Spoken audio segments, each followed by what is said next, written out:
I'm Chris Bujnak with MSA Architects, Associate Principal for the firm. Typically when a client has an idea or a vision that they want to see come to life, they'll usually have a piece of land, or sometimes they don't, and sometimes we'll do studies, say for sport complexes, of different plots of land that say a client may want to use for a potential complex that they're looking to build, be it soccer, football, baseball, any of the above, track. Once we've kind of settled on an area, a location, a plan that they want to run with, we'll basically sit down with the client, listen, understand what they need, and from there, as we did in NKU, you basically will go through an iteration or a series of sketches, initial concepts saying, here's the idea, here's what we understand you need, here's more than one idea of how this could lay out, because we never want to give just one concept of how a stadium or an athletic facility would work. Planning aspect and look of the project, you want to see what this guy looks like, you want to show contractors from ground up what is it that they're going to be building, and that's where a series of elevational drawings come into play. The fine arts and the drawing aspect is critical. A lot of where architecture is heading today I know is very digital, it's computer-based, but the ability to be able to mentally conceive an idea and get it out quick onto paper allows you that advantage when you're speaking with a client and say you don't have a computer available, or you're on a site as we are now and you're just kind of walking around, or even looking at just potential sites and say you've got a sketchbook, you have nothing more than that, a pencil and a client, and they say, well, what if? What could I do here? And the ability to basically just kind of conceive the site, see the vision, and quickly, even just if it's a messy sketch, put something to paper that could show that person what this site could be or what that vision could be. Think outside the box. That's what we attempt to do on a daily basis, is not restrict ourselves to any one thought process. The process of getting from an architectural concept to a final design is not linear by any stretch of the imagination. And so they kind of lend themselves well together as a marriage between how the fine arts could influence the architectural world or influence a student. Kind of knew at an early age I'd always liked drawing. I was gravitated toward art. Of all the subjects in school, I enjoyed art the most. Even as a youngster, loved going into art shops, art supply shops. I was mesmerized by the pencils and marker selection. That would be the first place that I would head.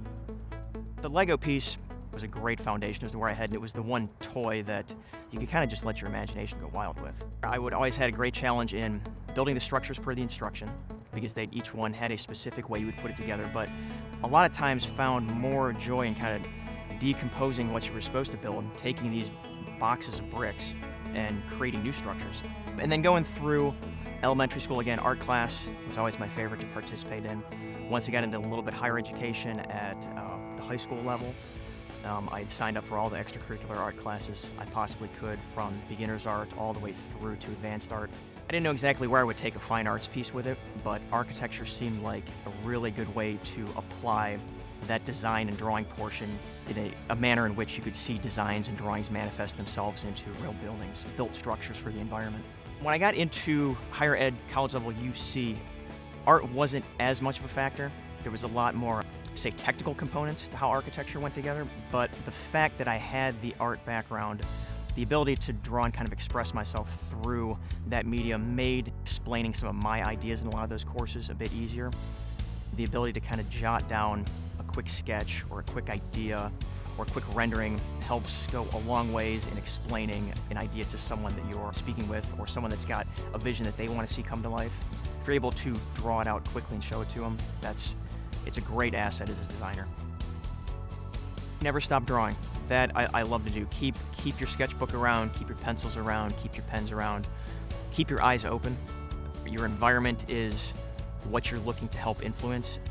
Again, keep your eyes open and observe how people use spaces, observe how people interact with their environments.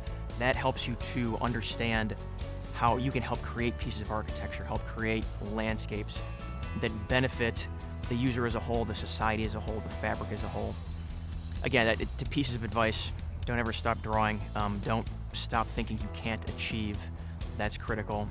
Be a good listener. That's paramount as well when we get into interaction with clients, is not thinking that you're going to bring ideas specifically to the table that are your own, but that through a collaborative process with owners and even other designers and consultants, that the idea is going to form and generate from being a good listener, being able to synthesize ideas, synthesize thoughts and requirements, and turn them into an actual piece of architecture.